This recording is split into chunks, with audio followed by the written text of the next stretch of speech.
All right, I had to switch to a video today because I could not get a good internet service here in the workshop area. So, I am getting ready to put this inlay on this dresser. And what I'm going to show you is how I do it, and then I'm going to show you on another drawer removing it because it has dried. So, all right, I made templates for this whole dresser out of brown craft paper, and the only mistake I made was when I traced out my design, I had the design, all the sheets taped face up, and I should have had them face down because this is how I'm applying it. So it ended up that, you know, each side is not exactly the same, so I ended up with a little gap here at the bottom. And so you always want to save every piece that you cut, and what I'll do is I'll just lay this in here. It's actually a little bit bigger than what it needs to be, but I can actually trim that down. So it's just a tiny sliver, but I didn't want it to just abruptly end, and I want it to go to the very edge. Now, one thing that could also happen is when you get your paper wet, paper stretches. So when I decoupage, you know, I pre-moisten my paper so that I get the least amount of wrinkles, because this will stretch too, and it can cause wrinkles in your design. And so I thought the other day that, you know what, I can do the same thing that I do with decoupage paper. So I laid it in here, and I ran my finger around here so you can see there's a little bit of excess there. So I'm just going to use that line, and I'm going to cut off the excess.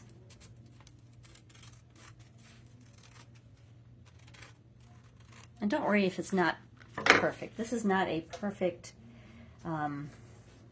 craft, so you could stress yourself out if you tried to be too perfect. Alright, so I'm pretty satisfied with that. So I'm going to take off this little tiny piece and take this piece off. And then I'm using Melange's, this is Nom de Plume. I'm just going to check and make sure that you can actually see what I'm doing. Okay, you can. All right. So I already did 2 coats of paint on here because it would take 3 coats to cover the wood. And this dresser, I believe it's French. But I can't verify that.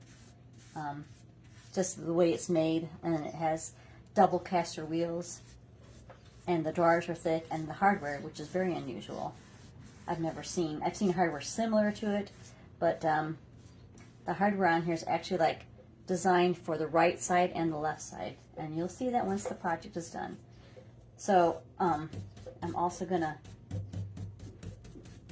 paint this edge because everything needs a 3rd coat, but I don't want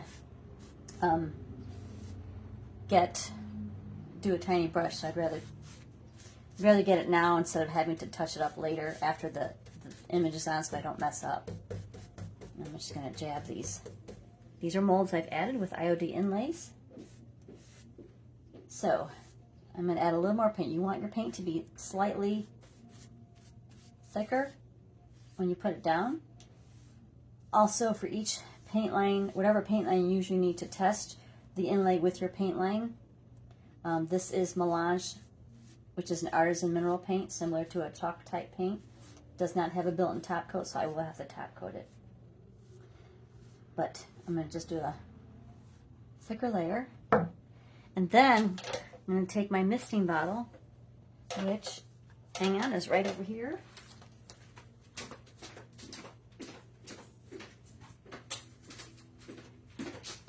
And I do sell misting bottles here. You can also probably find them at stores, but I like this one. So I'm going to take my paper, my inlay, and I'm going to mist it. So I'm just going to get kind of pre-wet it evenly. Now, here comes probably the harder part for me, is laying it down. And I think I missed a little spot right there. I'm looking for an even color on that so that I know it's kind of mostly evenly wet.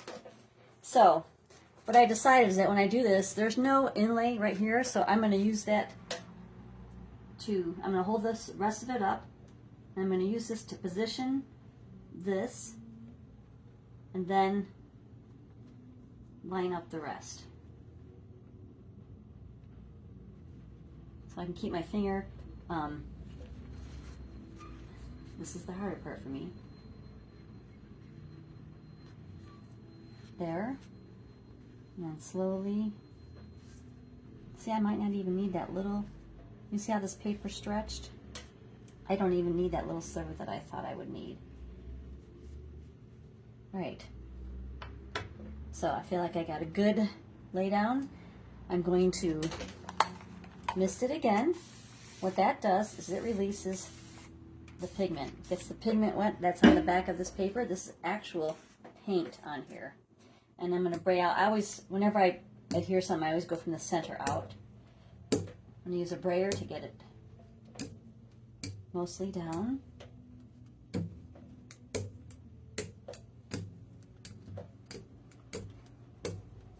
And then I'm going to take my fingernail and just kind of tuck the edges all the way around in.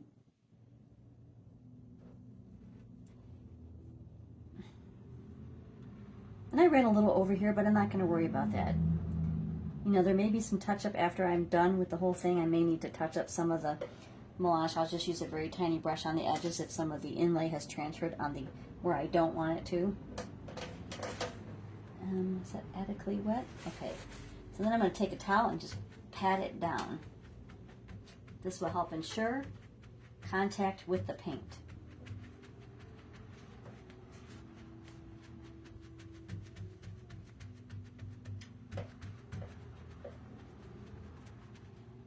Right. Okay, I feel satisfied with that. All right, so we're going to let that just sit. It needs to dry for at least 30 minutes, and you'll know when it's dry because it'll turn like dry. You'll see when it's dry. This paper will actually pick up some of the pigment. Let me grab that sheet.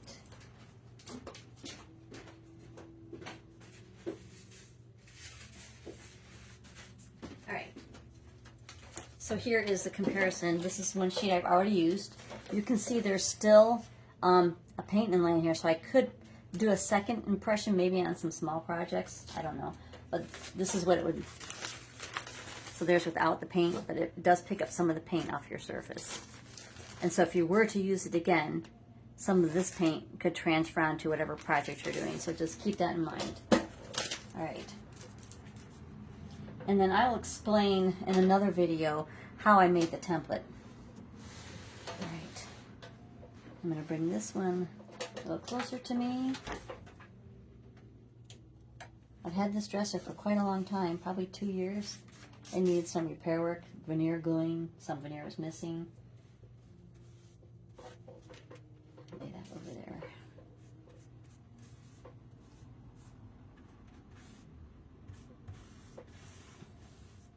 And after I finish this side, I just have the center to do. And I'm also going to make sure that you can still see me. Yes.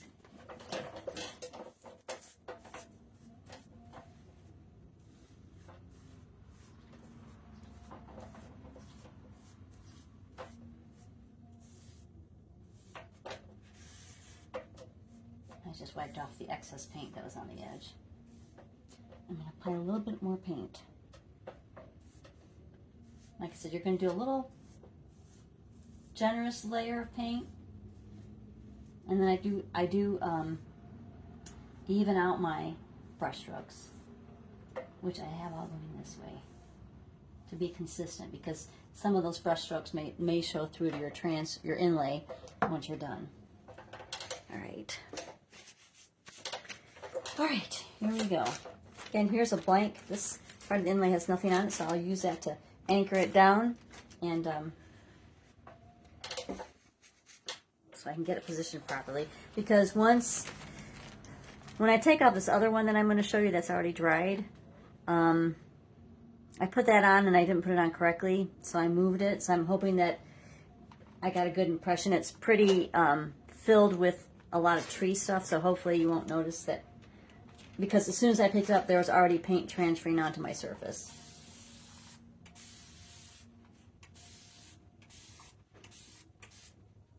You know, if it doesn't work out, if something happens, just remember, you can always redo it. I mean, no one wants to, because these are not like this is not an inexpensive project.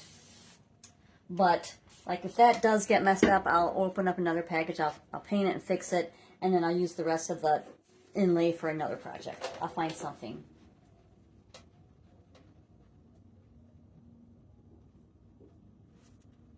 So, scooch that over a bit.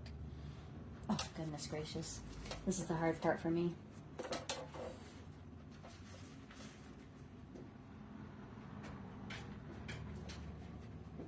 Ooh, I did it.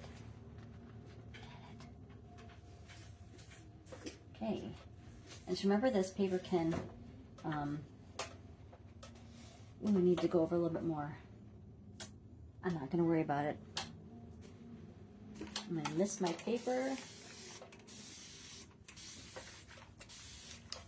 Let's see if I can just move that over slightly. Again, I can always go back and touch up with some paint that's very similar color, and you'll never notice. You're going to notice when you're doing it because you're going to be particular. You can see my paper has stretched about 1/8 of an inch, so the top went over a little bit. Probably what I should have done was done this one first and then this one, but I don't think it matters. Again, don't be too picky like I am being right now. Perfectionist. Right.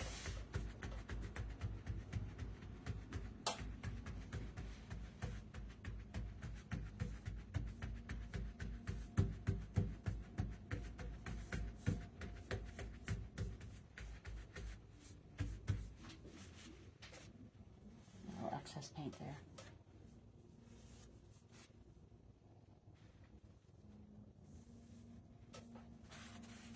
And just remember too that, you know, furniture is also not perfect, so not everything's square or equal. You know, this dresser has 3 sides to it, and I'm saving the biggest for last, so that's going to be a challenge to do the center one. So smaller ones are easier for me to do. All right, so this is just going to have to dry, and now I'm going to show you. I'm going to move my paint so I don't accidentally spill this full container of paint. In the safe spot. Okay. All right. Now I'm going to switch over to the other drawer that I've already done, and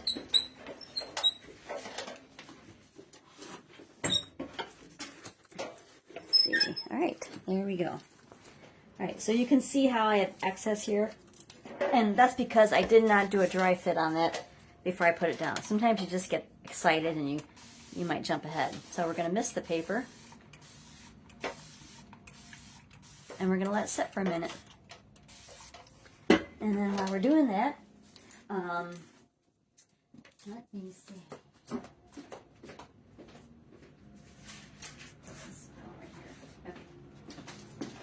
So this is the inlay that I'm working on. This is what I'm doing. And you can see it's 8 sheets.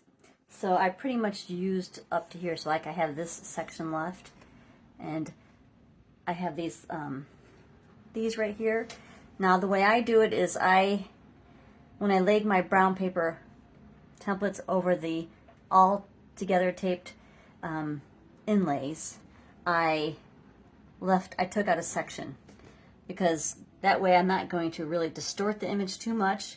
It's not going to be exact, but that's just what I prefer. I don't like to cut it and then move it over, because then you're missing an inch, and it's just preference. It's all personal preference. So this is called Summer Villa. Each sheet is 12 by 16. So I actually got lucky. This in total would have been 48 inches across and then 32 inches high. Well, pretty much my design was exactly 48 inches across, maybe a little bit more.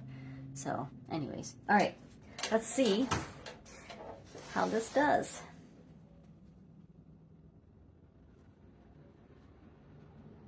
So when you're pulling off the paper, you shouldn't feel too much resistance. If you're feeling resistance and it's tearing, that means that you need more water.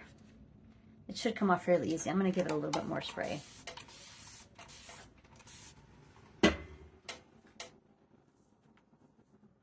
And so, on the other side, I had some areas that didn't quite transfer over. Could have been the amount of paint I put on. But you know, in the end, it's not going to matter because this is going to get distressed, and I may glaze it. I don't know yet. It's a process. So we do this, and you can see I'll have to touch up there because there's some gray paint there, and I'll have to take a little brush and touch up there if I want to, but I'll probably distress that as well so you'll see the natural color of the wood come through. And then I probably will have to, knowing me, I know I'll have to glaze these, but the next process is once I get it all done is I will have to seal this inlay because it's active paint, meaning that when you spray it with water, you'll be able to move it around, or it will run or smear, not run, but smear. So I'm going to use probably a spray sealer, like a polyacrylic sealer that you buy in a can, because I find that easier than mixing my own so far. That's to make sure that will lock in the paint, and then I'll be able to put an actual top coat on it. All right, well, I can't wait to finish this project, but I'm taking my time. And if you have any questions, please come to the shop or just put a comment in the comments section. And thanks for watching.